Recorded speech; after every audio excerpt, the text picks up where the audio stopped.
Welcome, everyone. Really delighted to have you here with us, being cozy on our screens in this cool day outside. We've got people here from all around the state and a couple from further out, but really delighted to have you join us for this most interesting presentation entitled Morphed: How America's Right-Wing Populism Was Transformed Virulently in 2020. A very, very important, profound issue that we're excited to have a chance to hear some wisdom about and talk with you about today. This event is being hosted by Elder Action, which is an Ashby Village interest group dedicated to social justice. Its members have a long history of successful social, political, and economic engagement, and they welcome other adults, older adults here in the East Bay to join them in trying to make the world a better place. So I know many of you, my name is Andy Gaines. I'm the executive director of Ashby Village. Ashby Village is a community-based nonprofit organization hosting this event. Ashby Village connects us with one another, offering support and opportunities for meaningful engagement that enable us to age with a sense of belonging and dignity. We're transforming the way we age in the East Bay communities. So, with the arrival of the vaccine and the easing of restrictions, Ashby Village is once again offering in-person and in-home services to our members. If you're interested in learning more about becoming a member, a volunteer, a donor, or an Ashby Village enthusiast, and there are many of us, please join us for a special living room chat that we're hosting on Tuesday, May 25th from 2 to 3 p.m. And you can check out our website or call the office to find out more. There might, let's see if there was something in the chat box. Probably the information is in your chat box as well. Although these events are free to all who attend, Ashby Village does rely on donations from our community to bring programs such as this to our members and our friends. And once again, I want to bring your attention to the chat box where we placed a link to a simple way you can make a donation at your leisure. You can go to our website anytime, and we really thank you for your support. So one final note before I pass it on, Ashby Village is now actively engaged in a diversity, equity, and inclusion initiative to make our programs and services available to all of our community. You'll hear more details about it at the very end, but if you're an Ashby Village member, I want to strongly encourage you to attend one of our intimate neighborhood group conversations in the next few weeks to share your voice and become part of this initiative. We're looking forward to reaching out and sharing more as time goes. So now I want to turn it over to Joan Cole. Joan is a long-term community organizer and dear friend, and she'll be introducing Troy Duster, one of our noted Ashby Village members, who will then welcome our guest, Larry. So Joan, take it away. Thanks, Andy. Troy, I'm delighted to introduce you this afternoon. Troy is a member of Ashby Village and has given generously of his time and enormous talents to our organization. Troy is Chancellor's Professor Emeritus at UC Berkeley. He's a past president of the American Sociological Association, and he has served as chair of the board of the Association of American Colleges and Universities. Troy is both widely and deeply respected as an intellectual, a public intellectual, and his thinking over the decades has had a profound impact on social policy, particularly as it relates to issues of race. He is so very important to Ashby Village, as we have placed diversity, equity, and inclusion work at the very center of our organization's priorities. About these issues, he is a brilliant scholar, public voice, and leader. In August, Troy spoke to a large Ashby Village audience on the forces reshaping the nation's understanding of race. Today, he is here to introduce his colleague and friend, Larry Rosenthal. Troy, take it away. Thanks, Joan. 2 years ago, the head of the FBI, Christopher Wray, testified before Congress, and he said that the greatest threat to national security was from far-right extremists, white supremacists. Then just last week, the Director of Homeland Security and the new Attorney General testified before Congress with the same warning. Now, it should be noted that the Oklahoma City bombing occurred more than a quarter of a century ago, 1995. It killed 168 Americans. And you think that the government would have mobilized and focused itself on right-wing extremists. Well, the question is, what took them so long?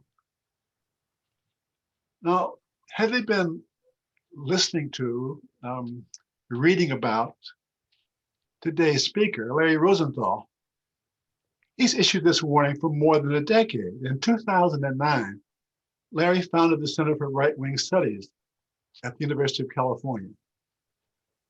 It was then and is now the only research institute in the country focusing on studies of the right.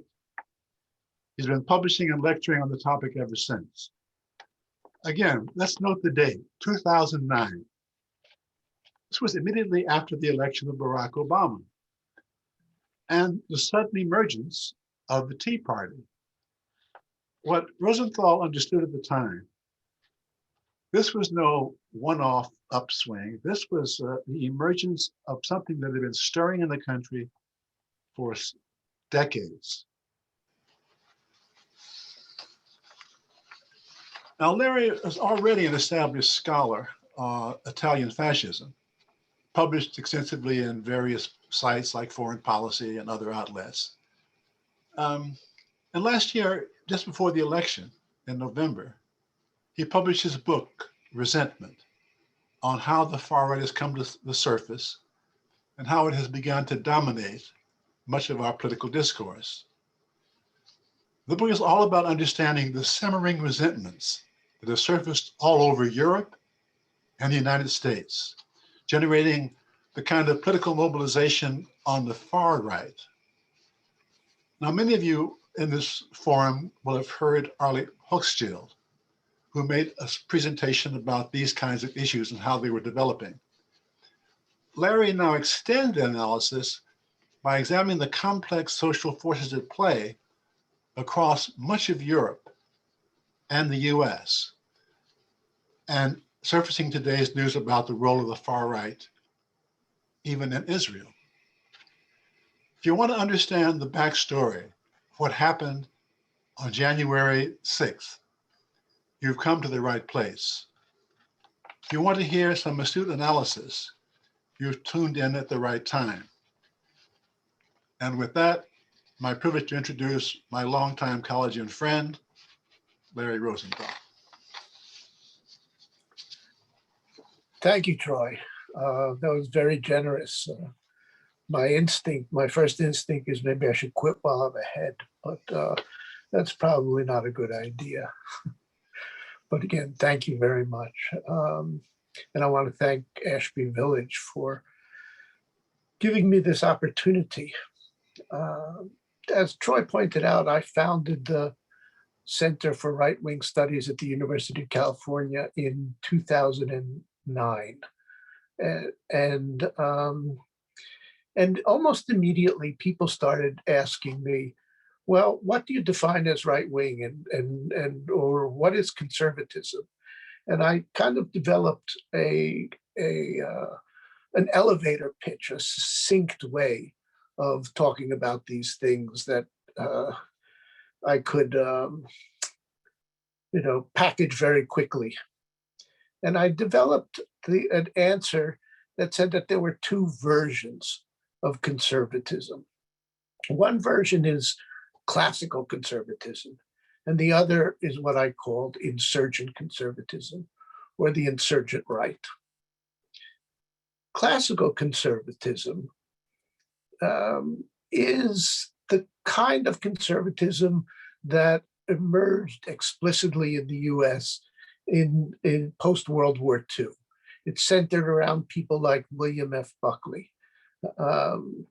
This is the Republican Party, you could call it pre-Newt Gingrich.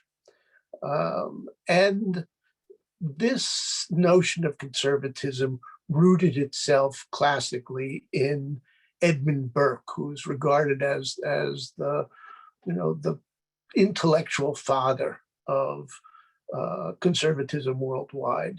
And in part, it self-consciously rooted itself in Burke so as to distinguish itself from extremes. This is, especially in the early 50s, it was, within the decade after which fascism and Nazism had fallen.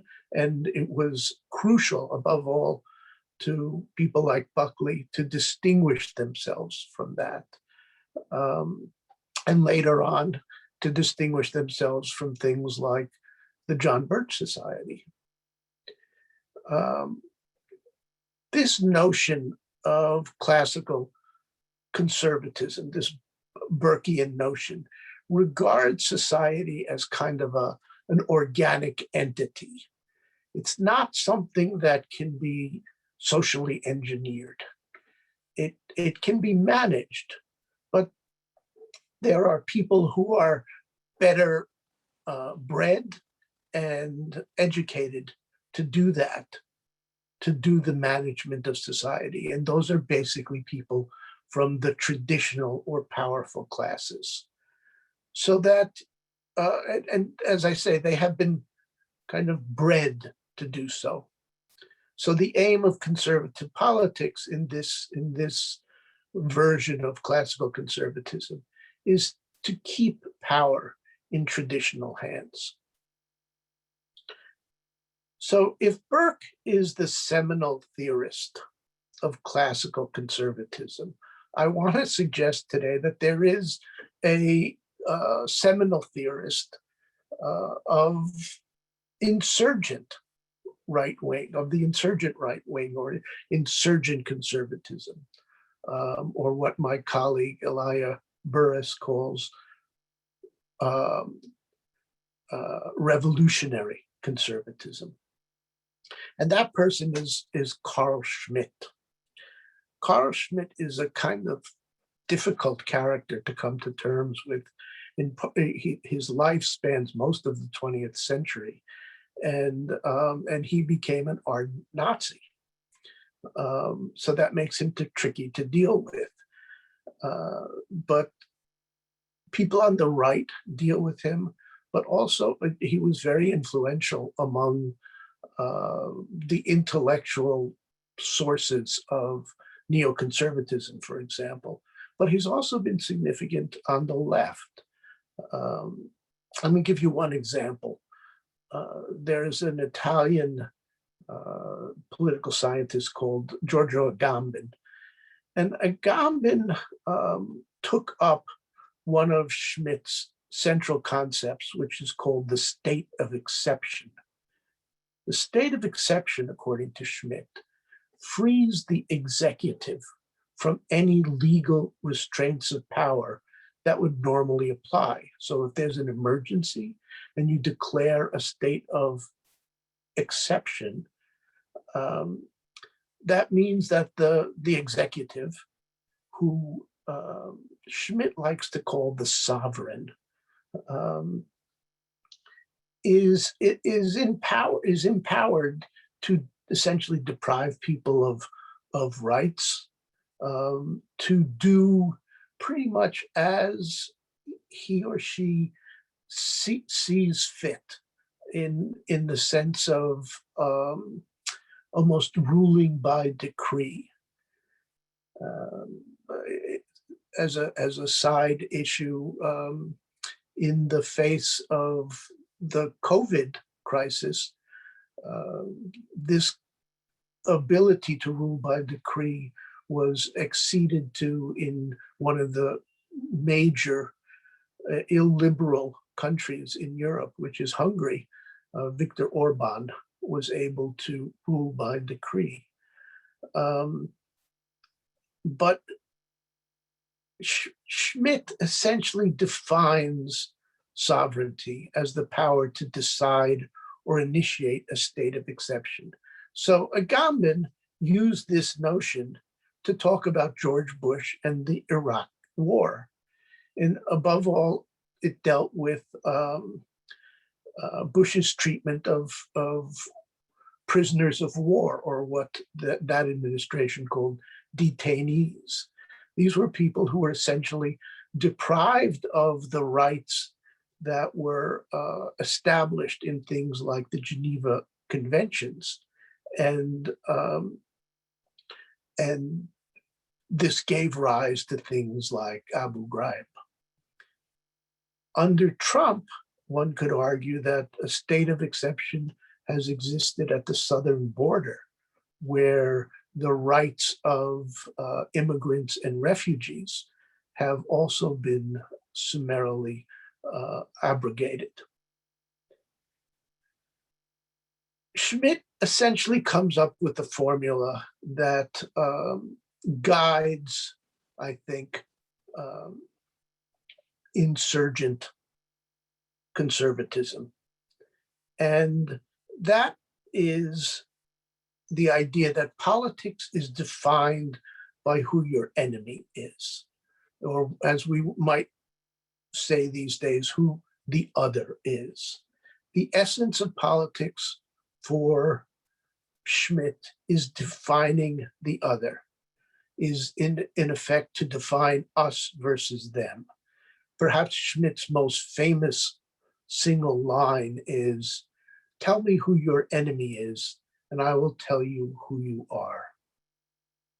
In some ways, and we'll see this later on, this is in effect the original identity politics.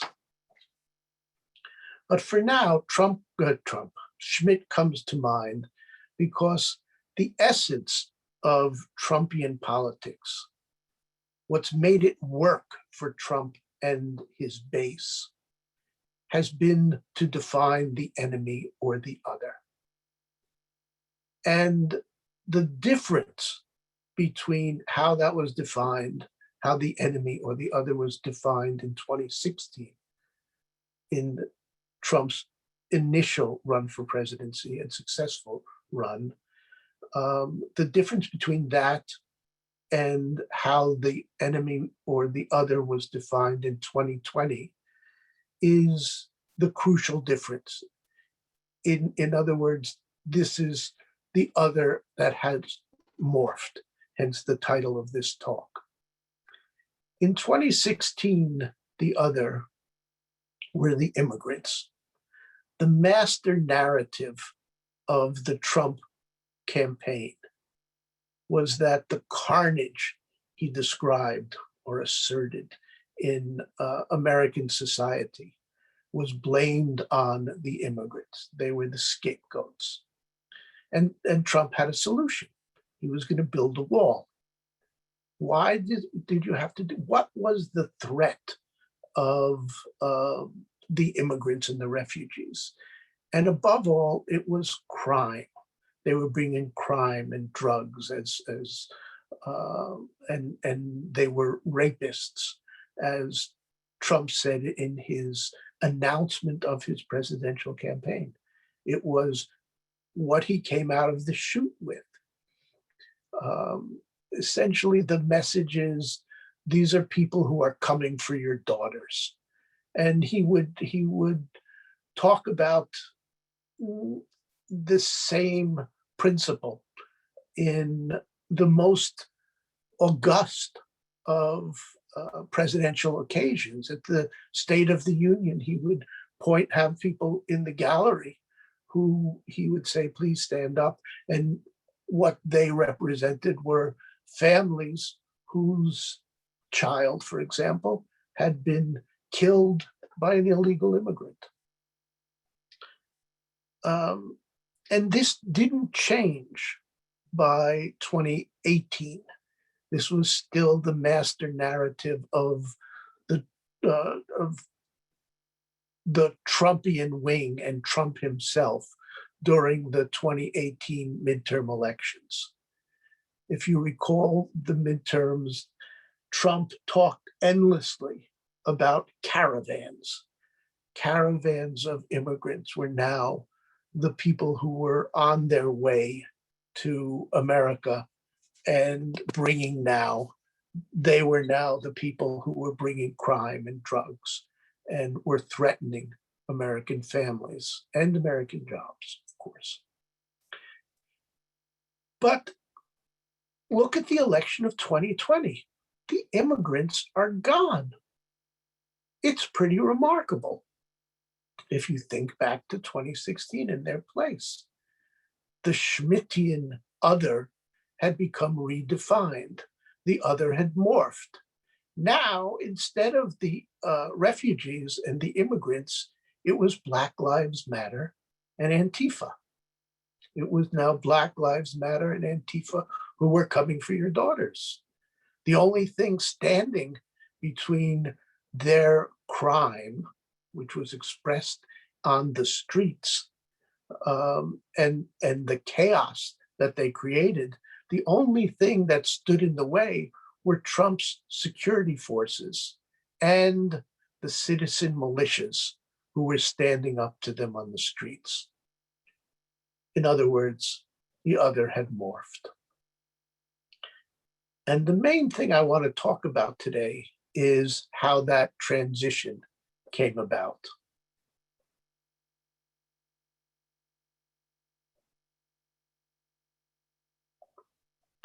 "2020, as we all know, was an extraordinary year.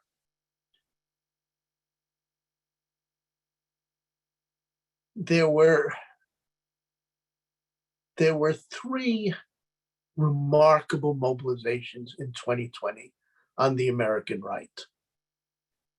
And while I will talk mostly about the extreme right, the militia right, perhaps above all, it's crucial to keep in mind that for each of these mobilizations, you can speak about the issue that drove the motivation, the mobilization, as having resonance across the whole spectrum of the American right, from the traditional conservative right, the Republican establishment, through the populist right, and on into the most extremes, like the militia right.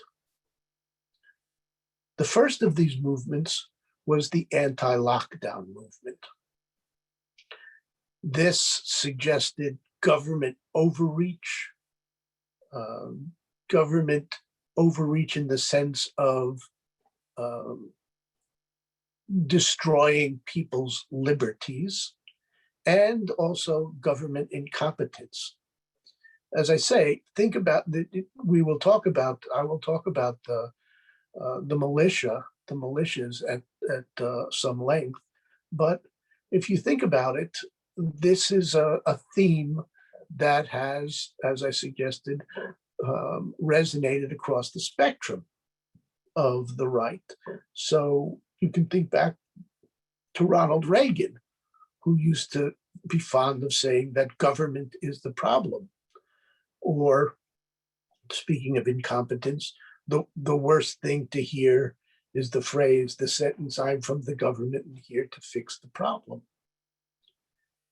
And then in the populist right, you can look at things like the spirit and the presence of the so-called Gadsden flag, which is the one that has a snake, I think it is, rising on a yellow background, and it says on the bottom, "Don't tread on me."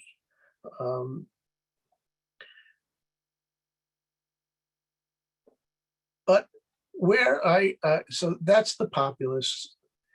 But where I want to focus right now is the militia right. Historically, in America, there are two main currents of the militia right. One, which we'll get to in a bit, is the white nationalist militia right. The other is the anti-government militia right, the extreme version of the Gadsden flag, the extreme version of "Don't tread on me."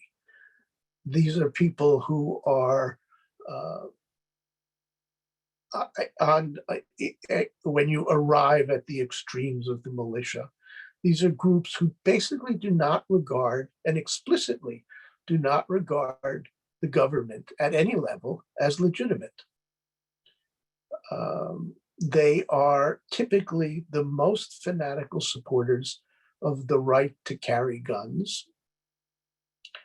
And lockdown for COVID and mask wearing and social distancing went to the very heart of these grievances for the anti-government militia right. For them, this was an opening salvo, as they would frequently say, at the level of state and local and federal government. It is the opening salvo of a program or a conspiracy to turn American citizens into slaves. And these kinds of assertions you can find over and over and over again on right-wing sites, and also they creep their way into certainly One America television network, Newsmax, and Fox News.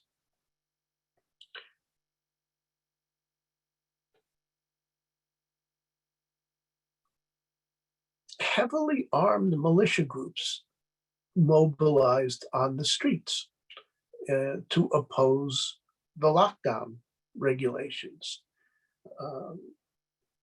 I mean, perhaps we all remember the pictures of men, usually young men with automatic weapons, marching on the streets. It's interesting that January 6th, you didn't see that because Washington, D.C. has laws against open carry of firearms, but many states do not. But when these heavily armed militias mobilized on the streets, Trump immediately aligned themselves with them. He made his own security forces, the government security forces that he controlled, appear continuous with the private militias. There's a quotation from him that I think gets to that point. He argued, I believe this is a tweet, "I have the support of the police, the support of the military, the support of the bikers for Trump. I have the tough people, but they don't play it tough until they go to a certain point, and then it would be very bad, very bad."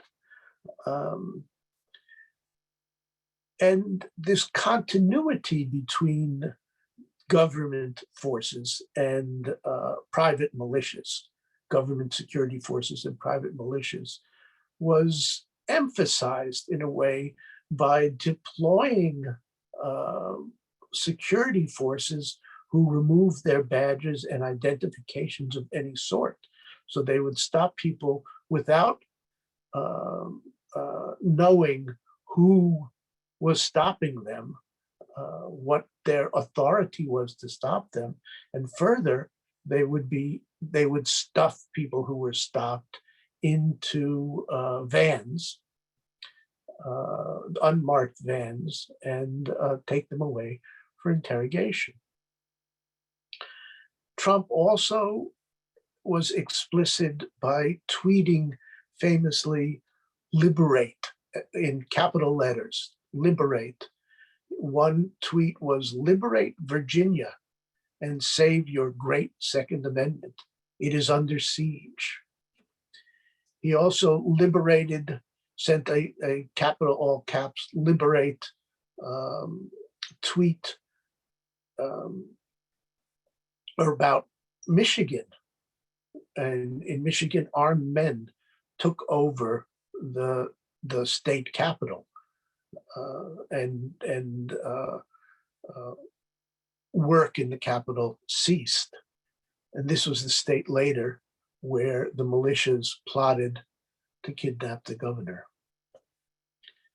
Further, Trump became a spokesman for the rejection of science that populist and militia resistance insisted on in anti-lockdown, in the anti-lockdown movement. They replaced science with what I call populist epidemiology.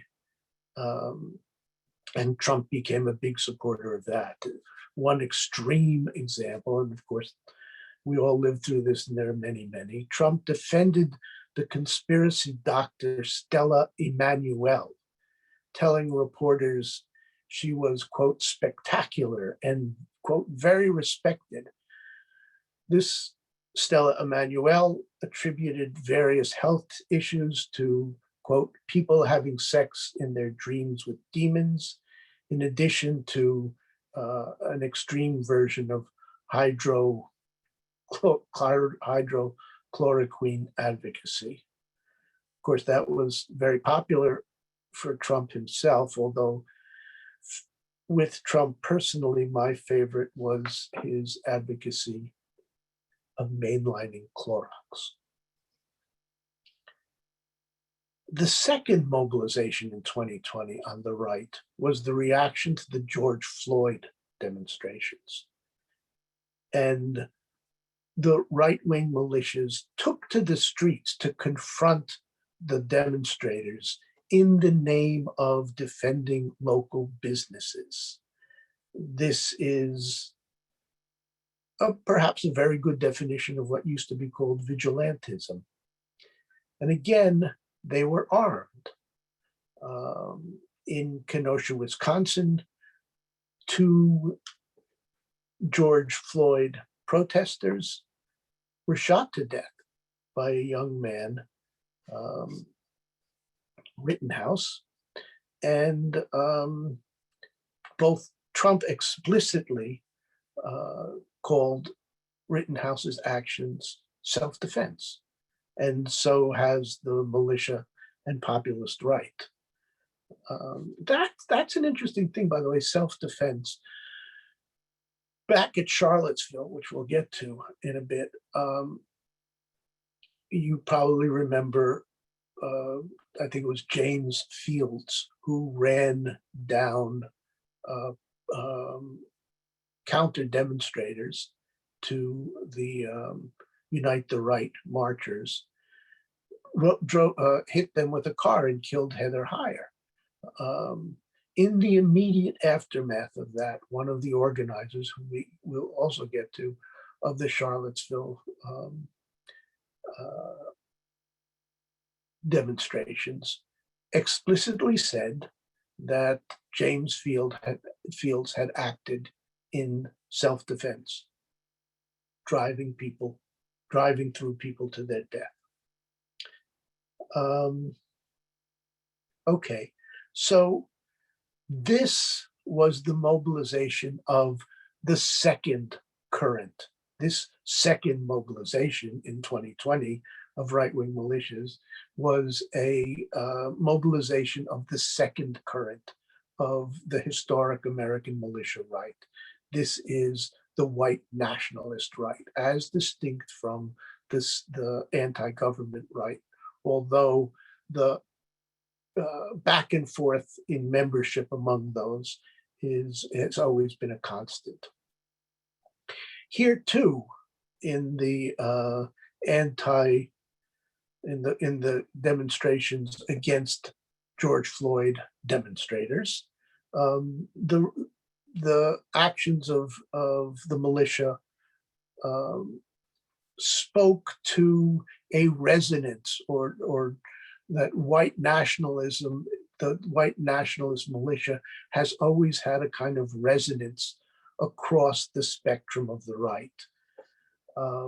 People remember Richard Nixon and his Southern strategy, or Ronald Reagan, who began his first presidential campaign in Philadelphia, Mississippi, which was the location of the murders of civil rights workers in the 60s. The first George Bush had his famous Willie Horton ads. So you have the establishment right, and it goes through the populist right. The populist right, say, under Barack Obama, generated fiction after fiction after fiction to prove that Obama was illegitimate because he was foreign born, or he was Muslim, or et cetera, et cetera, et cetera. But to deny the legitimacy of his presidency, this was a taken for granted understanding in things like, the websites of the Tea Party during Obama's presidency. And this particular populist uprising gave Trump his start toward the presidency when he became the nation's chief birther. The conspiracy theory that Barack Obama had not been American born. All right, so and once Trump had made his alignment with the militias in the street, he also, in addition to that, he did things like clearing the demonstrators in Lafayette Park outside the White House to do his famous photo op. And he tweeted that the George Floyd demonstrations, these are his words, could lead to the rise of citizen militias around the country. He embraced that. A last example of this is the presence of this couple, the McCloskeys, who stood in front of their houses outside of St. Louis, armed to respond to the presence of Black Lives Matter demonstrators in their streets. The McCloskeys were not only supported by Trump, they got a speaking gig at the Republican National Convention that nominated him in 2020. Okay, so that's the first two of the remarkable right-wing mobilizations in 2020. The third one is none other than Trump's presidential campaign itself. As for the establishment Republicans, plainly they went along. Perhaps nothing expresses this more strongly than the platform that emerged from the 2020 Republican convention, which was essentially, it was like a T-shirt that points to Donald Trump and says what he says. They had no platform. The platform was whatever Donald Trump wants to say. That was the explicit platform. The populists expressed their support for this third movement, which was the presidential campaign, by flocking to rallies. Despite COVID, one is tempted to say, rest in peace, Herman Cain, and however many whose names we don't know. And the populists organized their own caravans, often in motor vehicles or on boats, so on roads and on the water. And it was here, in the context of his presidential campaign, that Trump was most explicit in his alignment with the militia right. He aligned himself with them as never before. Trump cemented his bona fides as leader of the vigilante militias in the midst of his kind of interrupting, belligerent chaos that he fomented in his presidential debate, first presidential debate with Joe Biden. Cementing the bona fides came when he shouted out to the Proud Boys, who were at that time repeatedly marching armed on the streets of Portland and elsewhere, in response to a question from moderator Chris Wallace. He addressed the Proud Boys and he said, "Stand back and stand by." It was very famous, probably remember that. The thing is that the Proud Boys responded. On the social media platform Telegram, a member posted, "Standing down and standing by, sir." The head of the Proud Boys posted, "That's my president." New shoulder patches were designed for the Proud Boys with this now "stand back and stand by" slogan. I wrote at the time a piece which argued that the President of the United States, the Commander-in-Chief of the Armed Forces, had now made himself, in addition, the Commandante-in-Chief of the American militia right. He was he had established himself as the de facto head of the militias. And in so doing, he set the stage for January 6th. If you think about January 6th, I remember watching it in real time. And the thing that stood out to me more than anything else was the sense of impunity of the rioters. They were happy to have their photographs taken, to be in videos. It was almost as though they, were pripping themselves to you would think, okay, somebody took my picture and wait a second, take it again. This is my better side. I mean, it was remarkable, the sense of impunity that they seemed to convey, as though nothing would happen because their head, their chief, was the President of the United States, and he had told them to go. It's interesting that after January 20th and the coming of the Biden Justice Department, which prosecutes these people, one of the Proud Boy leaders, Ethan Nordine, was expressed this sense of Trump was going to take care of them for their actions by losing it angrily with Trump. And there were a long series of tweets, all of them vulgar. So I'll just give you this one.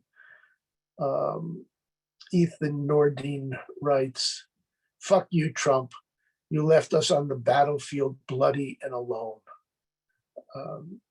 That conveys their sense that he was their leader and they were acting on his instructions and he was going to protect them. He left office without pardoning them. All right. So these three mobilizations in 2020 brought the militia right again to center stage in American politics. That the kind of preview of that was Charlottesville in August of 2017. Previously, before the Trump campaign, before 2020, the white nationalist militia current, and both militia currents really, but above all the white nationalist current had hit the doldrums with the failure of the quote "Unite the Right" unquote rally in Charlottesville. The real intention of the Unite the Right rally was to unite the militia right into a single force. This was foreshadowed in the Tiki Torch nighttime march, evoking the Nazis. Richard Spencer was the so-called founder of the alt-right and a major Charlottesville organizer. It made this notion of trying to create a united right-wing militia. He was explicit about it. You may remember Richard Spencer, who became famous in November 2016 about 2 weeks after Trump's election at a hotel meeting in Washington, D.C. with his supporters, where he led his followers in shouting, "Hail Trump," accompanied by Nazi salutes. In Spencer's view, the US had moved into what he simply called Weimar. That was the period in post-World War I Germany of a democratic parliamentary regime. But it was the period in which the Nazi movement rose to power. And for Spencer, it was thrilling that, in his view, American politics, and this was after, by the way, the Battle of Berkeley, where there were confrontations on the street in Berkeley a couple of months before Charlottesville. What made Weimar special for Spencer? It was that politics had devolved into street fighting, an extreme Nazi right versus an extreme left. That was the case. I'm sorry, in Germany, an extreme right versus an extreme left, and now street fighting had come to America. Transcribing this scenario to the U.S., Spencer absurdly, really, raised Antifa, which was a petty ragtag collection of police provocateurs, into a uniformed armed force that mirrored the militia right. Donald Trump, the right-wing media, the Republican Party, swallowed whole this definition of the situation. In the wake of Charlottesville, Trump called Antifa the alt-left. By the end of May this year, Trump tweeted, the United States of America, as he was president,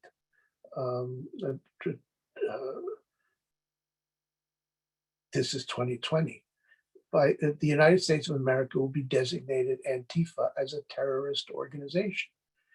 This image of Spencer's required in a symbiotic fashion, something that the right militias were opposing, and Antifa, as absurd as it was and is, became that body. And this, of course, despite the fact that the FBI, other federal agencies, independent experts on terrorism, regarded, as Troy pointed out, white nationalists as the greatest terrorist threat the country faces. But if you think about it, this Spencer vision, this strategy that he developed is just the thing that became the master narrative of the 2020 Trump presidential campaign. The strategy that developed, that Spencer developed around Charlottesville in 2017 was this idea that the militias were fighting on the streets against Antifa. The master narrative of the 2020 campaign was that Black Lives Matter and Antifa were now, as I suggested earlier, that the central issue facing America was protecting Americans via the militias, both organized government militias and private militias, protecting Americans against Black Lives Matter and Antifa. This is not to say that Trump knew in any way, self-consciously following Spencer, that he was self-consciously in any way following a fascist or a Nazi playbook. Rather, it was that the logic of what he was doing followed the same logic as Spencer had when he was planning Charlottesville. Spencer argued that his militias, he used to like this phrase a lot, would fight for space on the ground.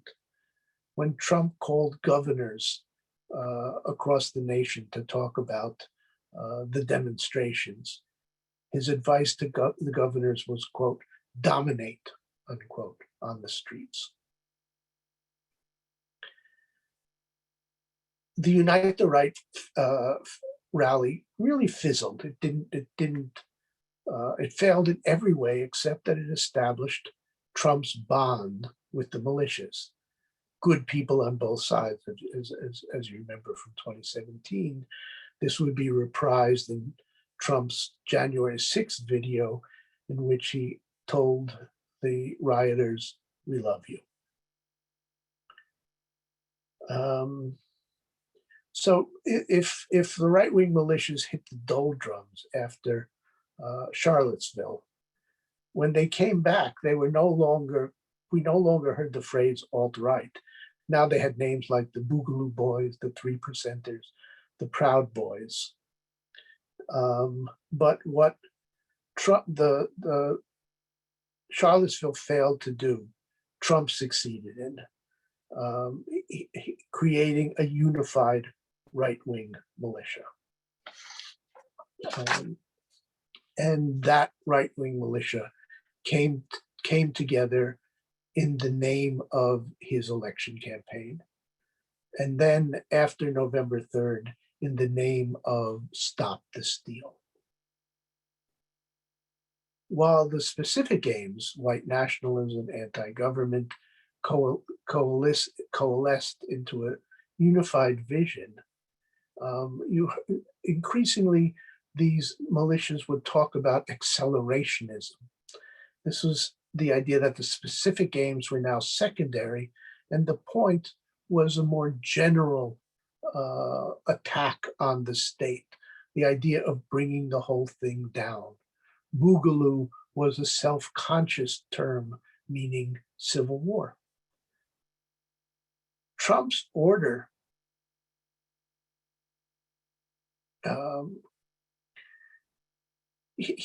what Trump did fit into the fantasy that the militia right has nursed in America for decades. The militias fancied themselves the nation's patriots, and they believed there would come a spark, a moment, an event, an act in which they would rise up armed and in mass. This fantasy goes back at least to the 1978 publication of William Pierce's influential novel, The Turner Diaries. There, the spark was the Cohen Act, which confiscated private firearms across the country. By the end of the Turner Diaries, the US government has been overthrown, nuclear war has ensued, and all not whites and Jews on planet Earth have been exterminated.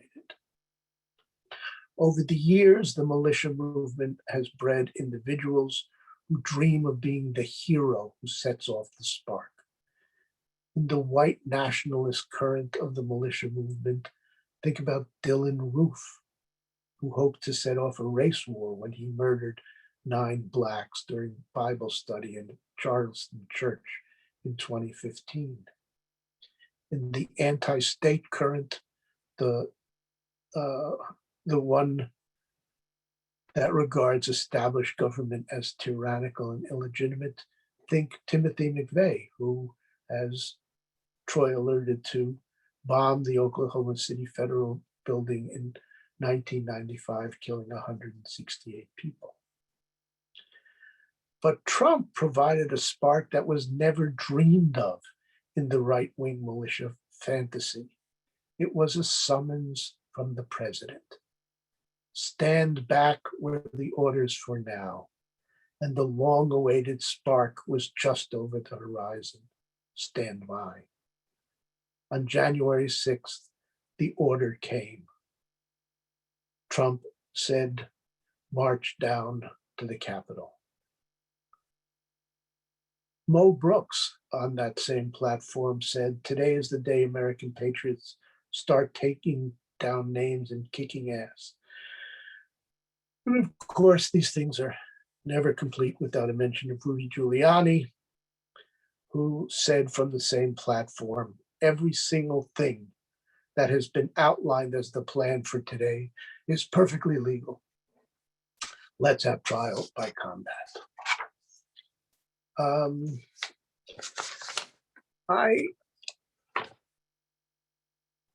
a little bit worried about going over. That was where I wanted to stop, but I have been thinking in terms of talking a little bit about, in effect, where are we now? Let me just mention these things without going into them in great detail. The upshot of January 6th, in the name of the stolen election, on the political level, is that politics in America, that's the driving issue now, is the confrontation over voting rights, 350 laws being proposed in state legislatures, 150 Congress people voting against certification. One thing that's interesting about that is, as ever, this spans the spectrum. The Republican Party has militated against or in the name of voter suppression over decades. In 1980, Paul Weyrich, who was the co-founder of the Heritage Foundation, said in 1980, I don't want everybody to vote. Our leverage in elections, quite candidly, goes up as the voting populace goes down. And starting in the 1990s, Republicans asserted voter fraud consistently. What's really interesting is that the current voting laws, 350 of them in front of state legislatures, have essentially been written by the Heritage Foundation and given to various state legislatures to pass it. It's a well-known procedure on the right. There was a thing called the American Legislative Exchange Council, which would deliver things like or like right to work laws to state legislatures, like blueprints. Another thing is that white replacement theory has burst out of the confines of the international and domestic far right and moved into the Republican mainstream. I will skip over the explanation of what replacement theory is about, simply to say that since the election, you can find Tucker Carlson explicitly invoking replacement theory when he says that the only way you can give the right to vote to others is by taking that right away from those who already possess it. He concluded, every time there's a new voter, I become disenfranchised as a current voter. This certainly harkens back to Carl Schmitt, and what I suggested was the original version of identity politics. It also is very characteristic of right-wing thinking in that it's very zero-sum oriented with respect to rights. If somebody else gets a right, like voting or any number of other things that I already possess, in right-wing thinking, the only way that can happen is by taking it away from me. That was the logic behind things like the Defense of Marriage Act in the 90s, which banned gay marriage in effect. And finally, I'll call this finally, this all connects up to a kind of right-wing logic or emerging ideology called national conservatism, which in a funny way has tried to catch up to Trumpism.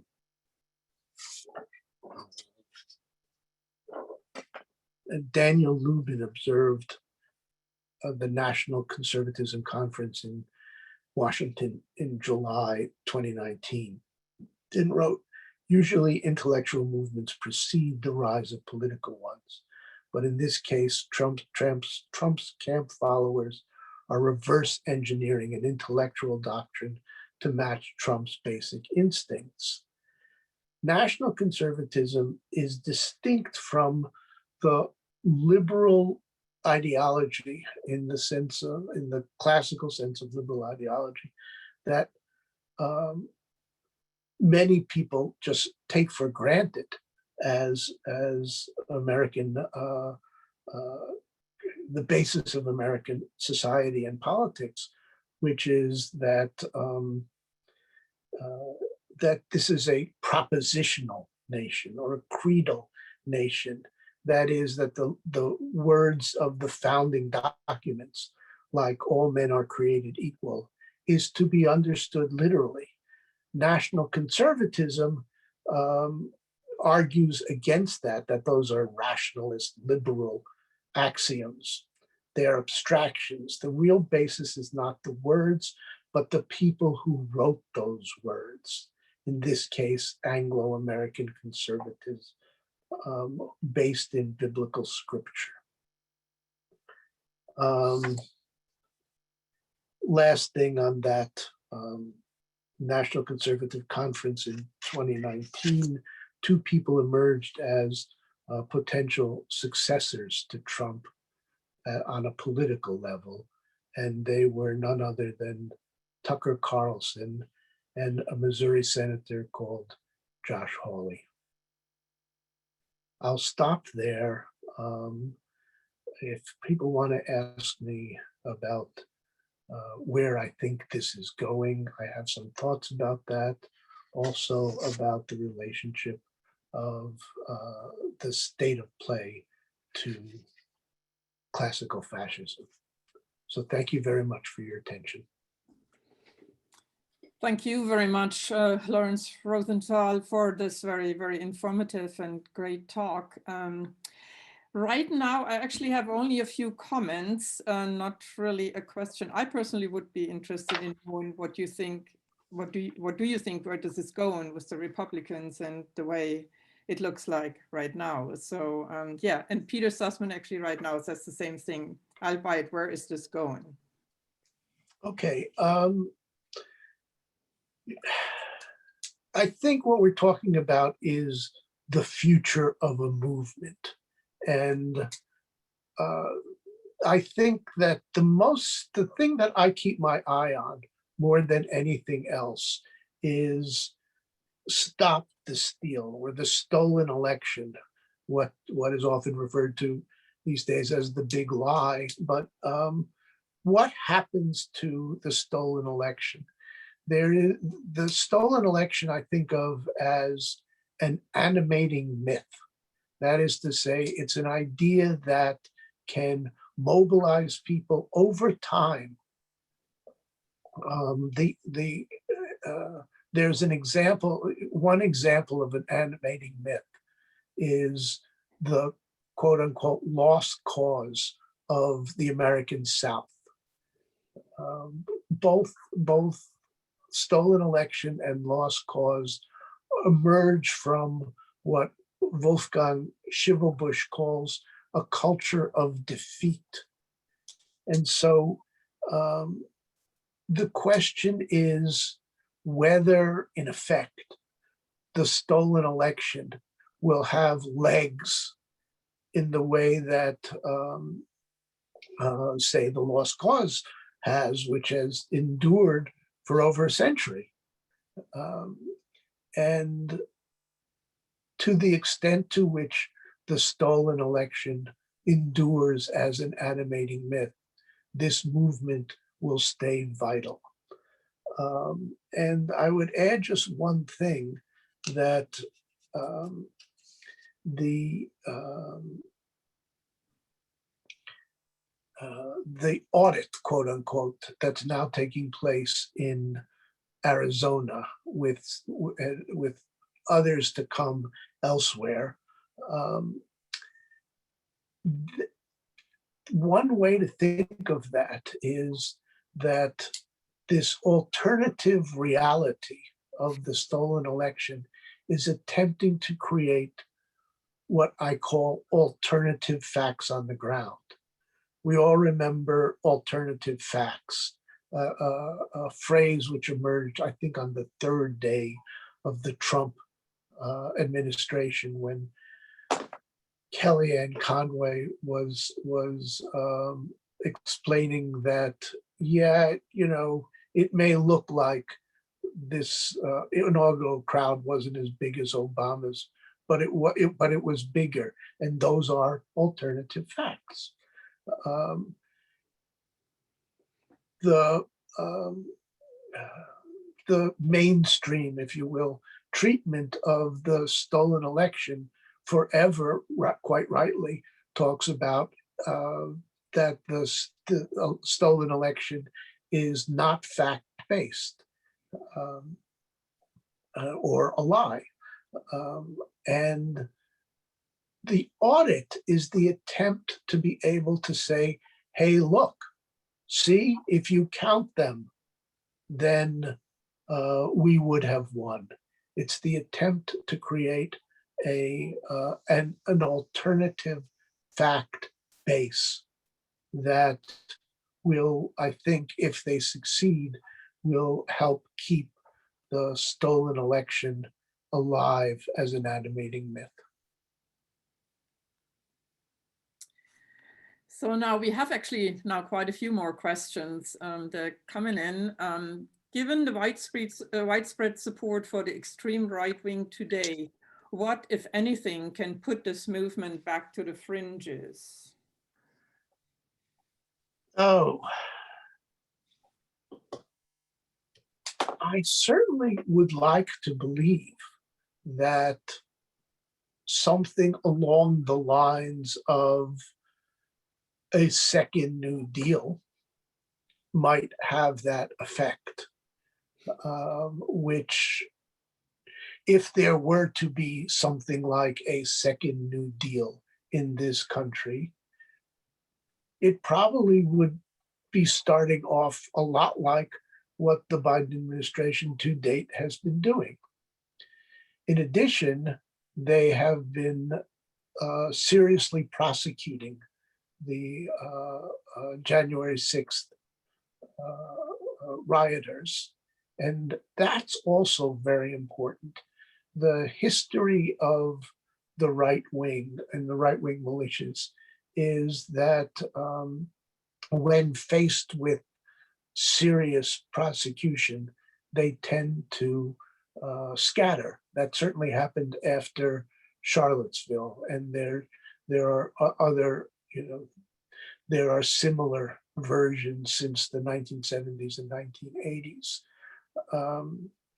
But the idea of this idea of a second New Deal, there is a cliche about the first New Deal, about Franklin Roosevelt's New Deal, which is that it saved American capitalism. that this was the age where communism and fascism were both high-flying and had many supporters, and the alternative which Roosevelt executed seemed to have some manner of riding between those forces and coming up with a solution which brought down the temperature on those things. And so one wonders if that there might be a similar effect on the radical right in this country if something of that nature were to happen. So that plus serious prosecution, I think, are, at least at the outset, the most important things. Can you speak about what dark money that might be behind some of the nationalist conservatives? Do we know who are the main funders of this movement? They are the people who became famous in the 2016 election, people like the Mercers, who supported Breitbart News back in those days and have gone on to support things, having dropped Steve Bannon, have gone on to support things like Gab and other websites which specialize in the right wing. But as the question asked, the money is largely dark and therefore difficult to trace. But I think by and large, it is the same ensemble of forces that gave rise to the media and that supported the initial Trump presidency, the Trump campaign for presidency, and have moved on to the subsequent venues. What role do people of color who sympathize with these militias and or their philosophies play? And do you think they will be cast aside once their usefulness is over? It's a good question. If you think back again to 2016, Donald Trump ran against 16 other members of the Republican Party for the nomination for president. And you had 17 people or so standing on a stage, or well, they never put that many quite together, but they all of the others stood for something called what was it? What the phrase was, comprehensive immigration reform. And Donald Trump stood for, I'm going to build a wall. And they all lost and he won. They were all part of a point of view which said that, and this came out of, it had been around since the Obama years, and came out of a study the Republicans did after the 2012 loss to Obama for his second administration, which is often called the Republican Autopsy report.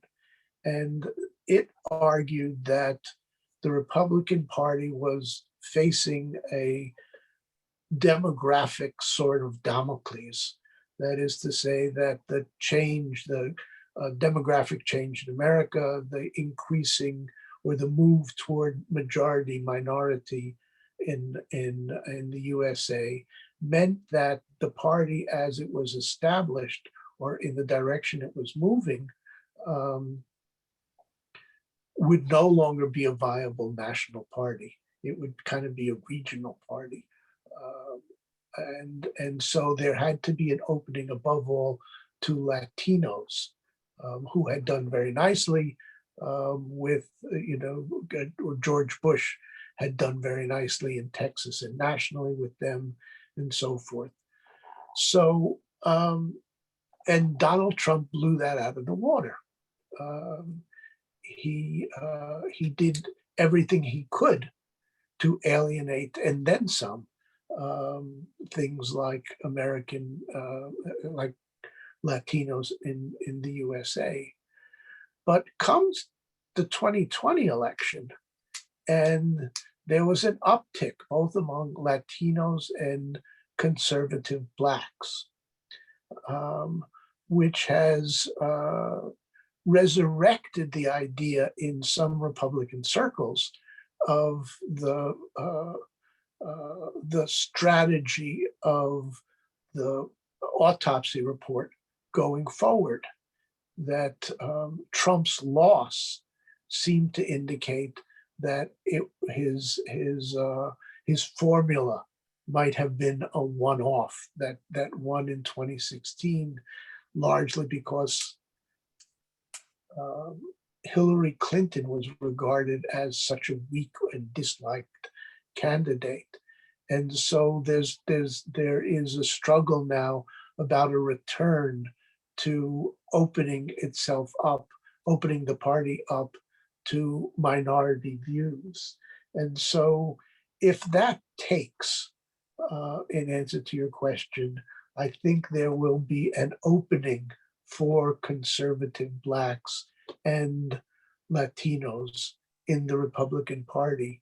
But that's a battle which is going on between the Trump end of the party and the more establishment end of the party. What can we all do to counter these dangerous trends? Get everybody you know to vote.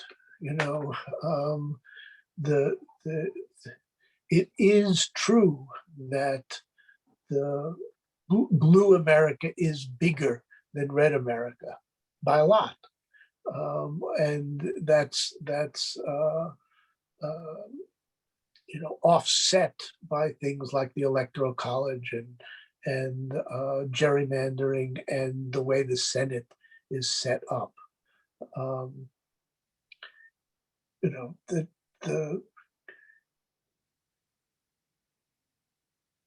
2020 and 2018 were significant in that blue America turned out in large numbers to the polls in a way that we have never seen previously. And it has everything to do with how dreadful Donald Trump was and the emerging sense among, inside blue America. First, it started with a kind of almost malaise when he first gets elected. This is impossible. That something feels terribly wrong about this. And over time, blue America came to understand that malaise was real, and it was about something fundamental which blue America had largely taken for granted, which was about the nature of democracy and the nature of individual rights and things of that nature.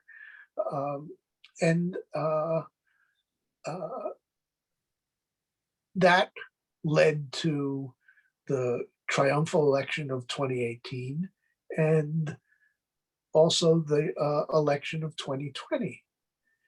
That capacity to turn out voters in blue America is probably the most crucial thing. Every state should have a Stacey Abrams. The next question actually is kind of a follow-up to what we just talked about. What are the chances of making our fundamental governmental organization more democratic? That means getting rid of the electoral college and eliminating the discrepancy of senatorial distribution so that every person indeed gets one equal vote. Well, as people probably know, that's extremely difficult because it requires the Electoral College and the structure of the Senate require constitutional amendments. Constitutional amendments require the ratification, I think, of 3/4 of state legislatures in the US.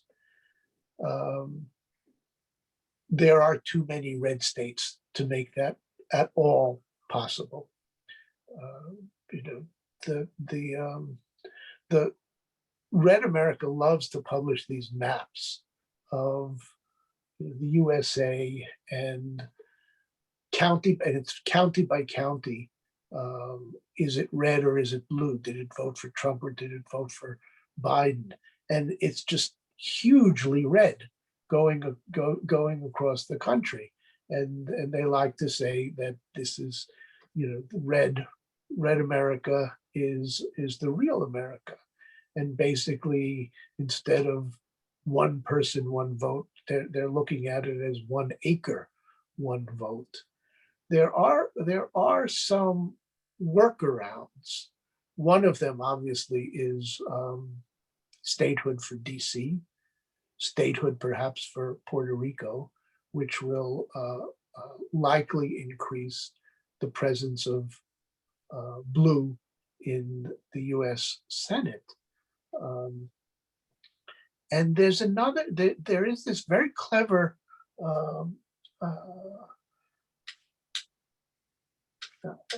compact, which it attempts to make an end run around the Electoral College. And it is that state legislatures buy into, to pass this compact. And the compact says that if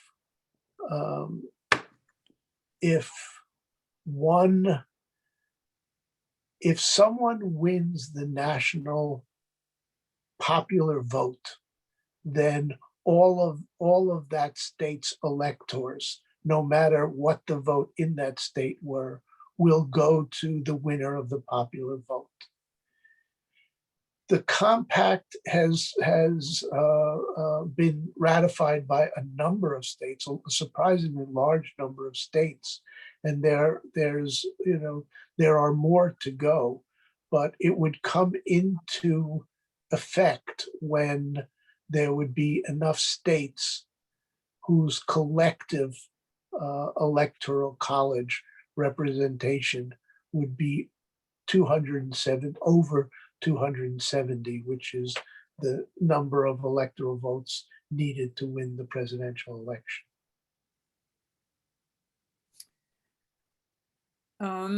Thoughts on Liz Cheney's ousting and the future influence of QAnon? Liz Cheney,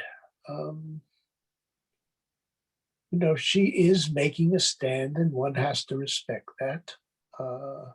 She is a Cheney conservative. That is to say that, her father stood for Halliburton in the Iraqi war, and she is firmly in that tradition and is not going to change, but she has taken a stand in the name of democracy, and that has to be respected, I think. There was a second part to that question. Yeah, thoughts about the future influence of QAnon.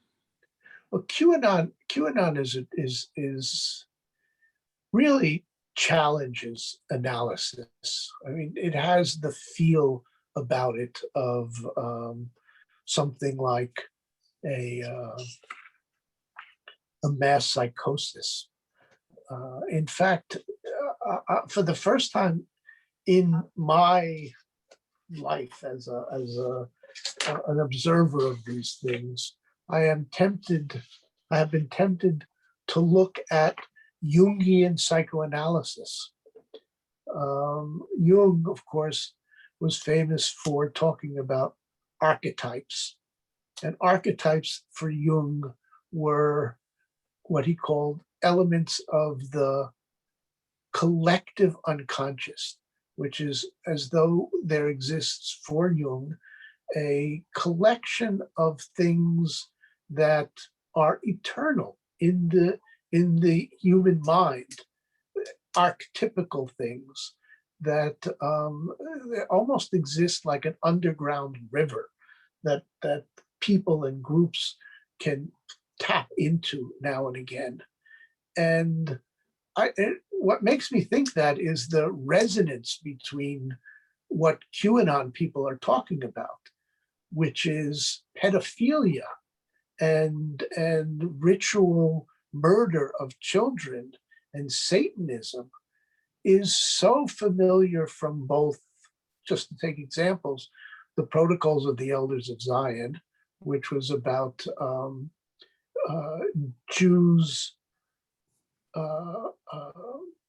Jewish conspiracy to rule the world, and their practice of stealing Protestant or Christian children and using their blood to make matzah.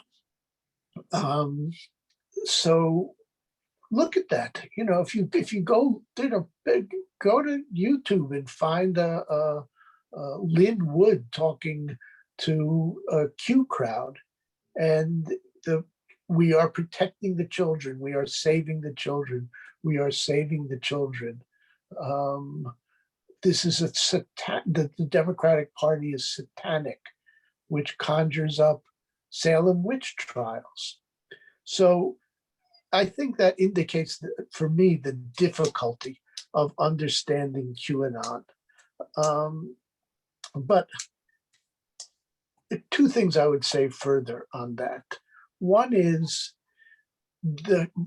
what makes QAnon extraordinary is, you know, that there's no end to the history on the right and recent history of conspiracy thinking. You know, throughout Obama's presidency, there were no end of conspiracy hypotheses about Obama.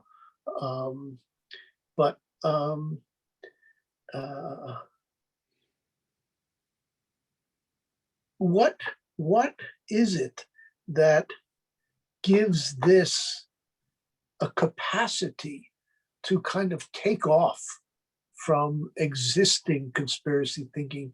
It's as though it's gone off into a different realm. And one thing I think is significant here is that Q famously spreads, quote unquote, breadcrumbs, and his followers act by themselves and collectively to figure out what the breadcrumbs mean. They believe in things like, you know, Donald Trump, his gaffes, that the things that seem like gaffes to Blue America are actually coded messages, and they get to figure these things out collectively. So I think that the bizarreness of QAnon is possible in part because, unlike conspiracy theories as we have heard them before, that are kind of handed down from theorists like Alex Jones and many, many others, people have the sense of having figured out themselves. And so this ownership of the conspiracy theories permits a belief in things far more in the nature of collective psychosis than we've seen before. One last thing is that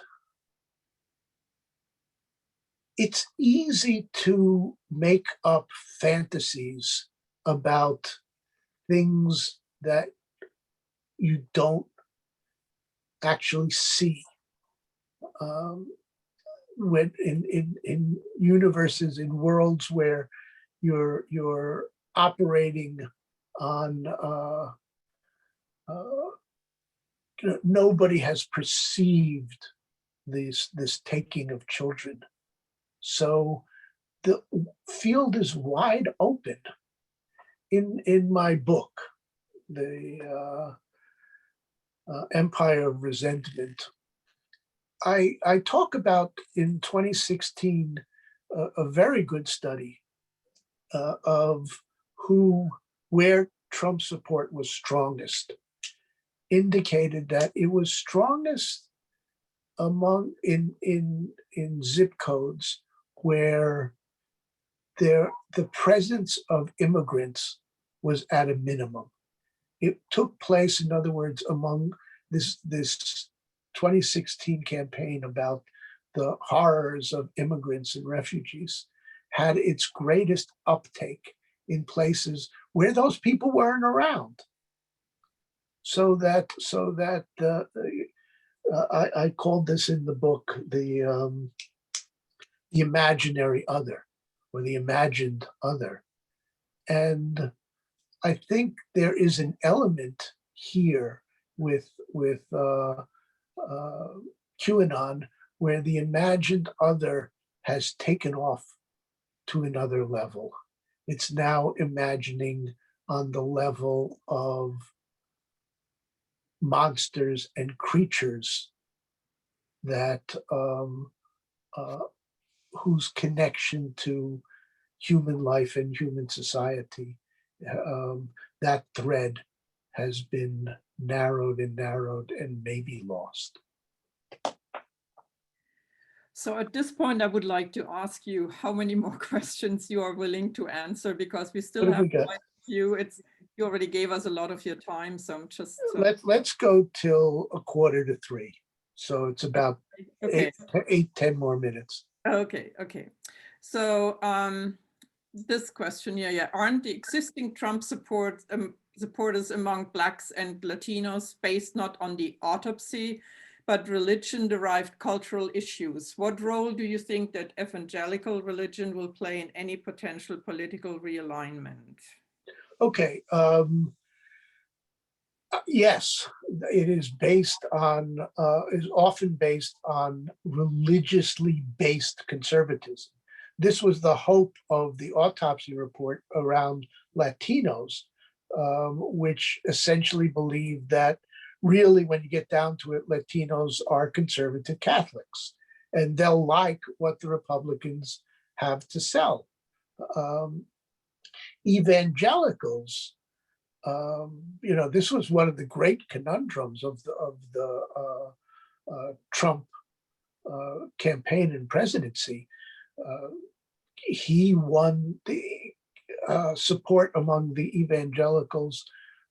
They are the firmest part of his base, and they are also the largest voting bloc in the Republican Party, and they especially turn out for primaries. How did that happen? How did this conundrum, how did people who used to call themselves the moral majority line up behind a thrice married potential, pussy grabbing, con man? How did that happen?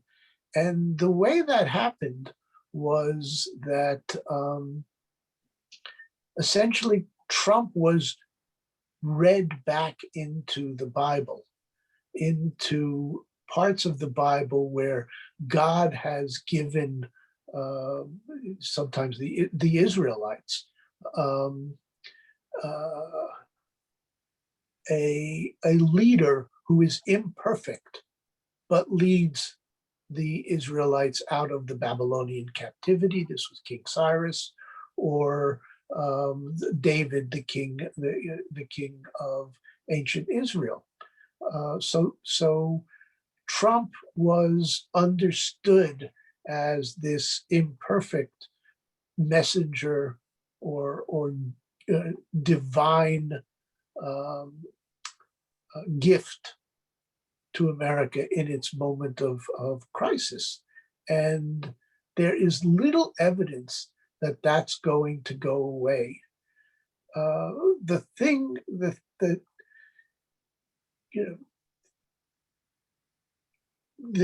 one of the questions which presents itself is, what if Trump goes away? Either he dies or he says, I'm not in this anymore. What happens to those people? Which direction do they go in? I think that's a really interesting question. It's not obvious that either Tucker Carlson or Josh Hawley or anybody has the, I think, fundamentally performative capacity that Trump has to maintain a hold on this voting base. And so where the evangelicals go after that is going to be, I wouldn't say up for grabs, because there's been a through line of Christian conservatism, which was highly influential in the Republican Party in the 90s, followed by the presidency of the second George Bush, who was explicitly an evangelical conservative. So can they go back to that far less bombastic version of populism than Trumpism? I don't know the answer to that. I have heard an analysis that the one thing that kept Trump from executing a coup was that he hadn't developed alliances with top military officers. Do you think the nationalist conservatives will attempt a coup again with knowledge of what failed this time? My reading is that the higher ups, the leadership of the American armed forces is not in a are not Trumpian in the insurrectionary sense. Now, what that means at the level of enlisted men, other officers, and so forth, that's ambiguous. In I referred to the Turner Diaries as kind of this Bible, this image of how the insurrection in America would come about. The assumption was always that the police and the armed forces would go to the side of the quote unquote patriots. And I would say that I would worry more about the police than I would worry about the armed forces these days. Okay, maybe one last question here. Okay. Kind of like a good question to end this. Do you think the United States will persist as a union in the coming century? It's how should we say this? I have a good phrase. Breaking up is hard to do. Think about the how do you undo the currency, the economy, the stock market, the the relationships. Are we going to have population transfers? It goes on and on. If you ask yourself that question, I mean, and if you think about, you know,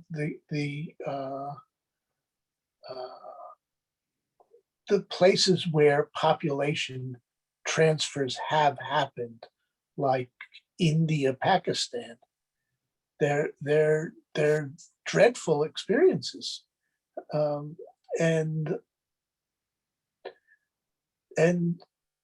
who gets to choose what place seems impossibly impractical to me. So I think it's an interesting question about the Union staying together, but the circumstances of it coming apart don't present themselves as practically possible. Thank you so very much for your time and everything. And yeah, it was a super interesting talk and all the questions. Thank you very much. And now back to Joan.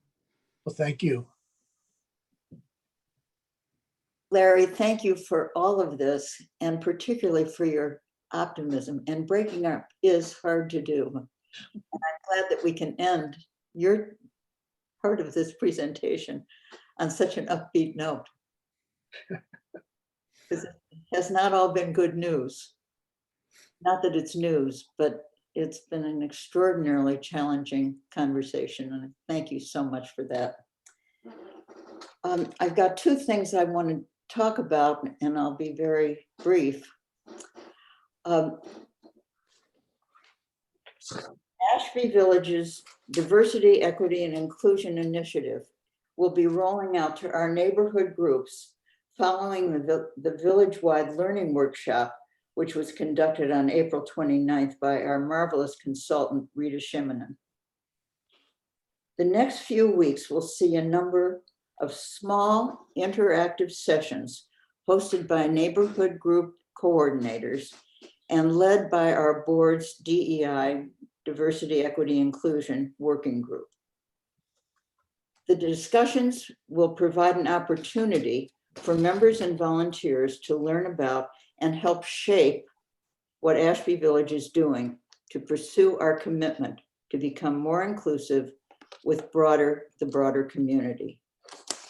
Please go to our chat box and you'll see there what the dates are for the four, well, now there'll be three because there was one today. I'm sorry that it conflicted with this conversation. But we hope to see you there. And you can go to any neighborhood group that you want. And if you're not a member of the village, come be a part of this conversation. It's a very, very important one and central to our mission. Elder Action is pleased to have presented Larry Rosenthal's stimulating analysis of the forces driving the complex political and social issues of our time. We appreciate your having joined us. And if you've enjoyed this conversation and many others that you might have attended, we hope that you will consider a contribution to Ashby Village. You can contribute now or in the future by going to our chat box where there will be instructions about how you can do that. Ashby Village thanks you so much for your support and thank you for being with us today. Bye-bye.